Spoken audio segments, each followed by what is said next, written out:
changes, that there is now probably a need to address something we cannot understand very clearly, and we call them the emerging risks. What are these emerging risks? So practically, the 20th century in terms of political sciences have brought to us the left, the right, what we used to call the Soviet Union and the communist bloc versus the liberal world and the USA and Western Europe.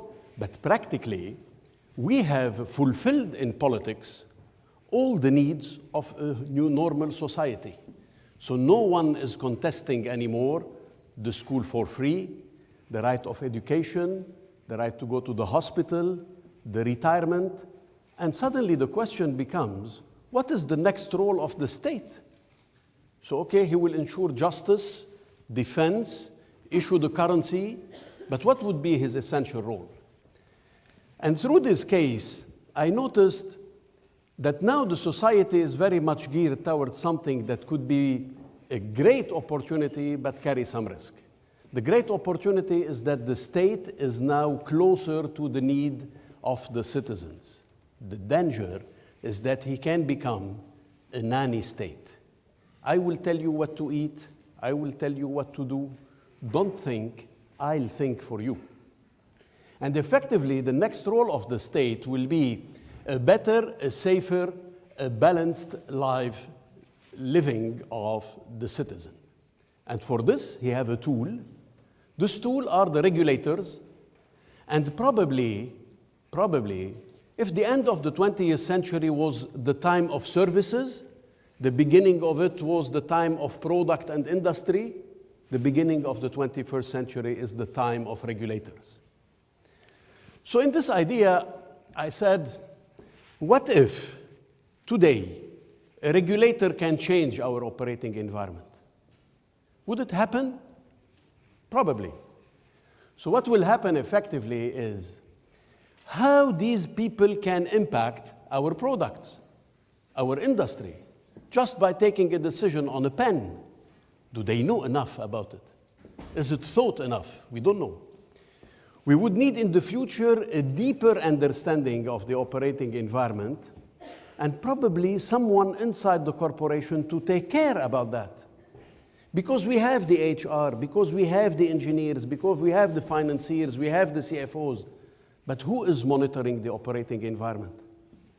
So suddenly, we have a huge player in our life, but nobody is monitoring him. So if I want to define the operating environment, the operating environment is not a word I have invented. For those of you who are in IT, you know that the operating environment is the platform on which our software runs. So it is typical for us to understand where does a company go. The operating environment is, first of all, a virtual place. This is where your reputation plays a role. It is not physical. It is the image you have of a corporation, of an industry. That is purely virtual.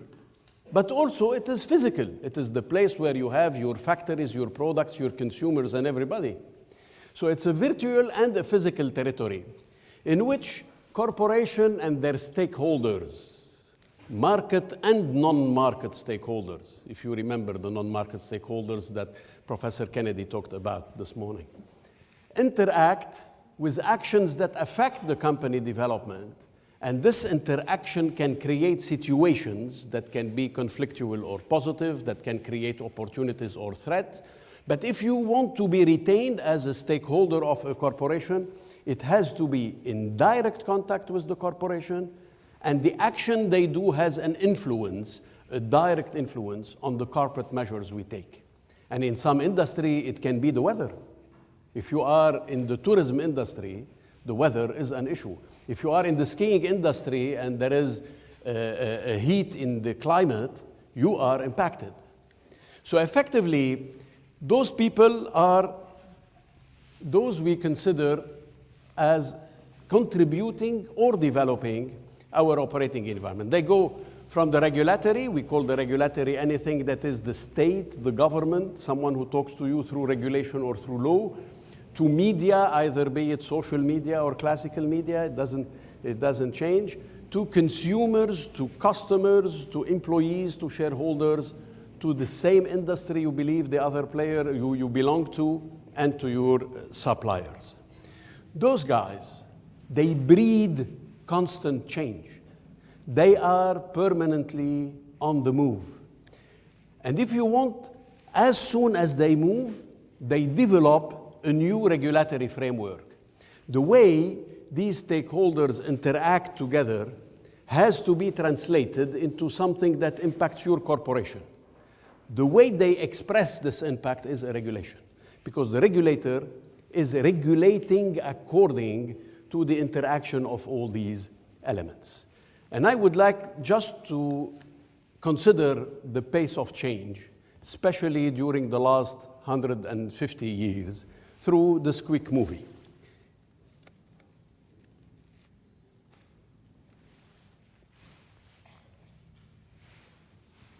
Where is the music?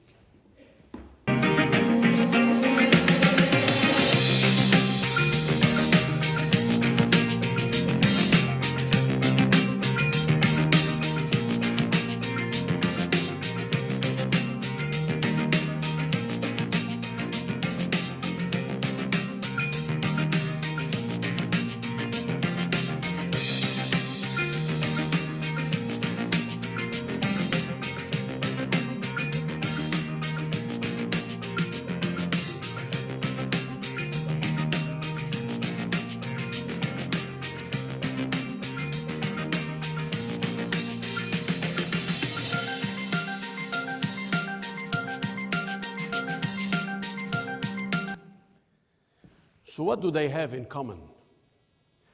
They have in common to be transformational and game changers.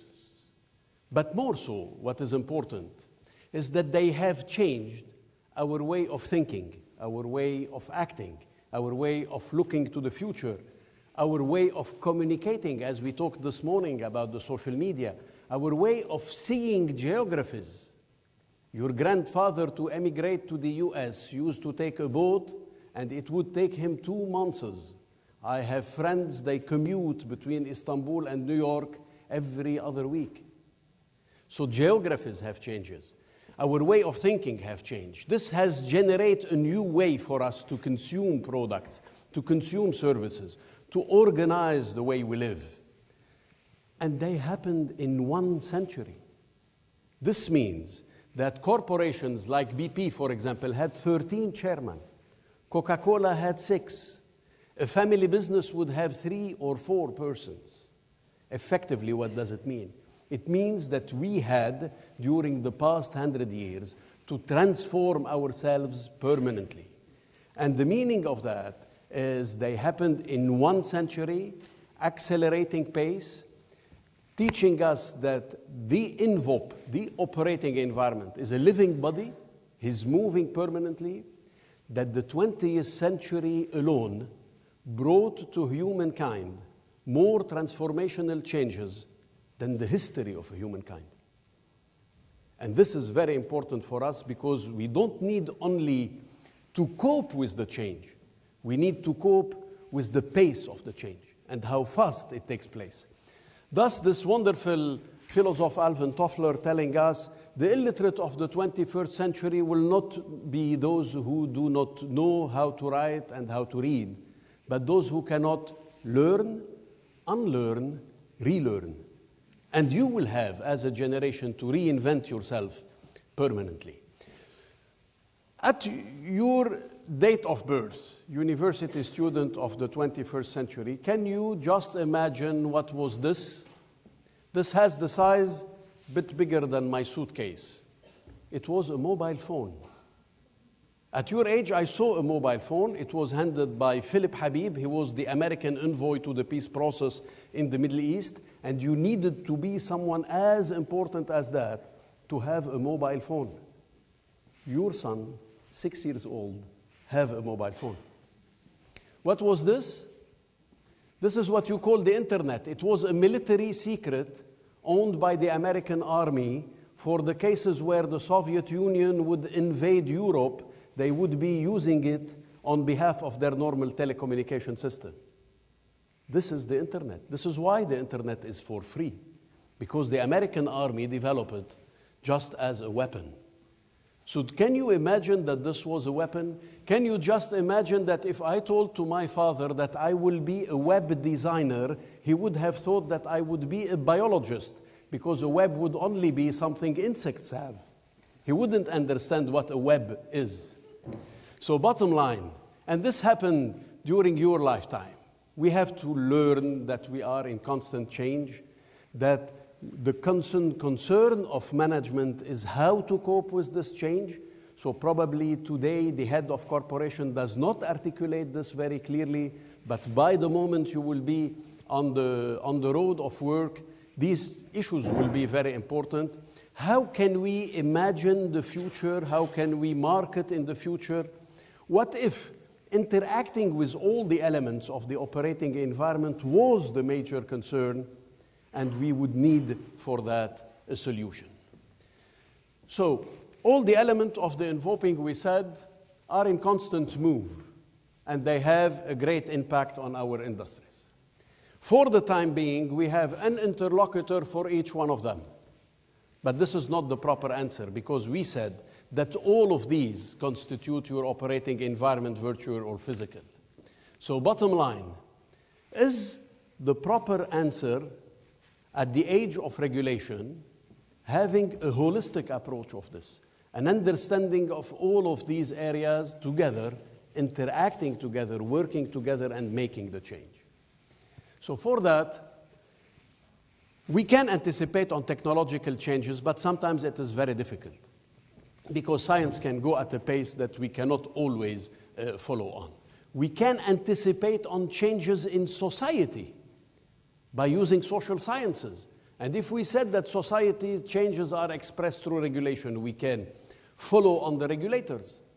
This is why we have imagined, what if invoking, interacting with the operating environment, meet the regulator? So when they meet, they address an issue in terms of risk management, which is the regulatory risk. And the change in operating environments through regulation is a risk like no other. It's a risk that the risk managers today do not address properly, simply because it tackles the object of your current summit, the reputation, i.e., the intangible assets. What is the price of your reputation? I can know what is the price of my factory. I can know what is the price of my building. But what is the price of my reputation? And on that, thinkers in management are saying, if we continue just to look in terms of risk to our physical assets, we are missing the most important value of our corporations. And for those of you who are in FMCG, you know that reputation of a brand, value of a brand, is much bigger than the total value of the assets of the corporation when we talk about factories, cars, or things like that. It comes from a stakeholder like no other, because he is the state, because he is the, officially in many countries, the elected authority. He has the legitimacy of doing things for the good of everybody, and you are a private interest while he is a public interest. So you should learn how to deal with someone like this. And he is tackling the issues in his perspective without a lot of knowledge about the global perspective of the industry. So my question becomes, does it need a special interlocutor? Effectively, we went through research and see what does the big consulting firm says about that.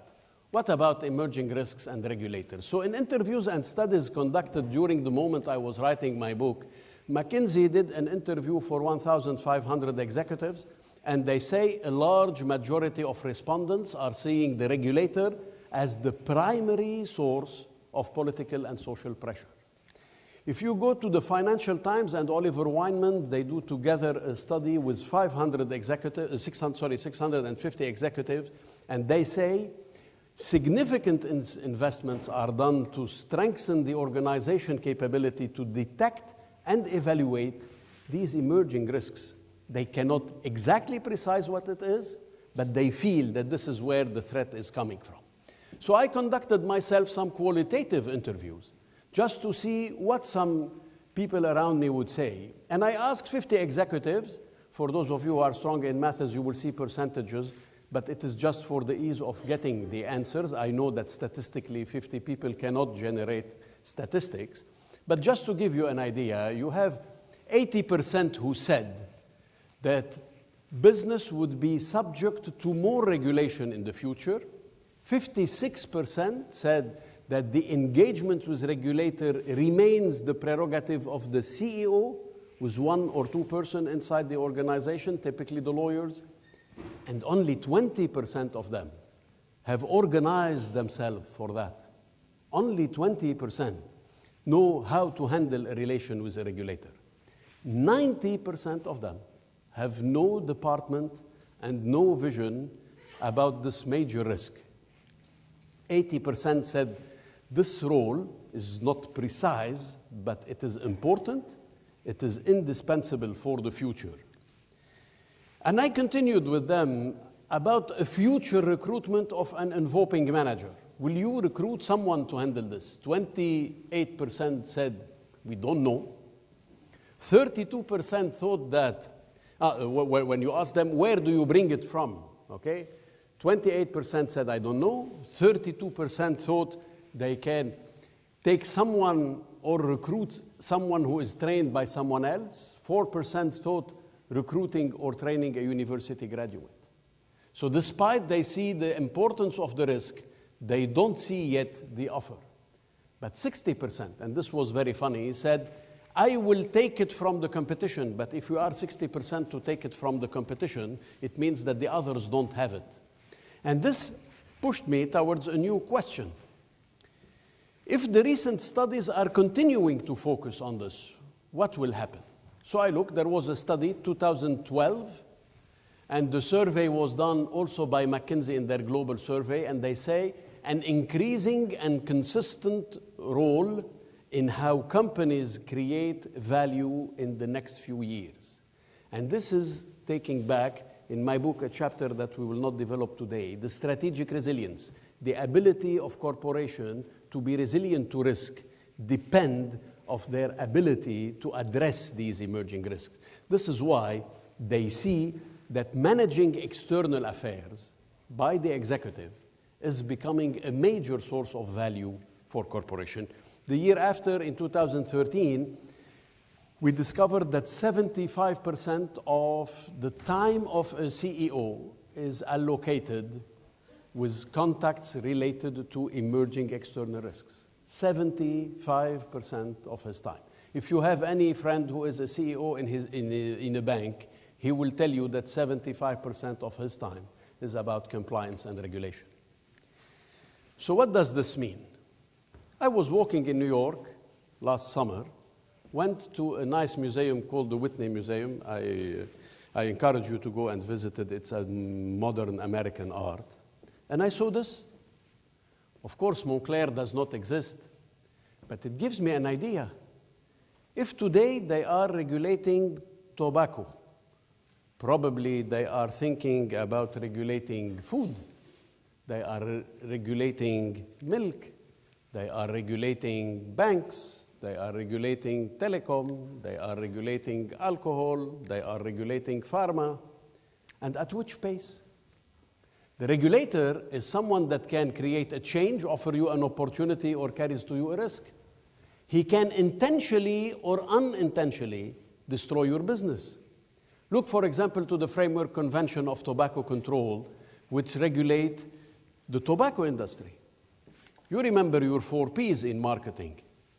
In tobacco, price is tax, place is license, promotion is forbidden, and the product content is regulated. So the intention of the regulator in this case was to control fully the marketing. If you look to the banks with the current regulation, it is changing the way they do business. So effectively, more than being an issue of regulation, the pace of it is going faster and faster. The numbers of years that have taken to move regulation from developed countries to emerging countries in an industry like tobacco is half of what it is for alcohol, that is half for what it is for food. So we are not only regulated, but we are regulated at a faster pace. And for example to that, let's see the banking sector. The banking sector was regulated the first time in 1933, the Stiegel Act. Then 55 years later, you had BAL 1. 11 years later, Graham Leach. Then BAL 2, then BAL 3, then today the return of the Glass-Steagall Act. So effectively what's happening is not only that we are getting more and more regulated, but that we are getting regulated faster and faster. So what should we do? Simply, we have three options. One, we suffer, we cry, we accept, we don't do anything. The second thing is that we run away. We close our businesses and we go and do something else. And the third option, which is the one I would call to, is to engage, to see these emerging risks and those regulators as people we have to act to. So, immediate question, is it ethical to engage? I would change the question. I would say, it is ethical or unethical to do something wrong, but it is surely unethical to have your assets and the assets of your corporation at risk and not engage. Because it is totally irresponsible vis-a-vis your shareholders, your employees, the people who trust your corporation, and your consumers. The way you do it is ethical or unethical. But the fact of doing it, the principle of doing it, is very, very legitimate. It can be made at various levels. It can be efficient only if it advances propositions. We go back to what Professor Kennedy said. It is not about coming to a regulator and crying, why are you doing this to me? It is about discussing with him, where does he want to go, how can we go there, and what is the best way to do it. So for a long time, lobbying had a bad reputation because some lobbyists behaved badly. Nowadays, it is very possible to engage with a regulator in an ethical manner and on evidence and science. So how do we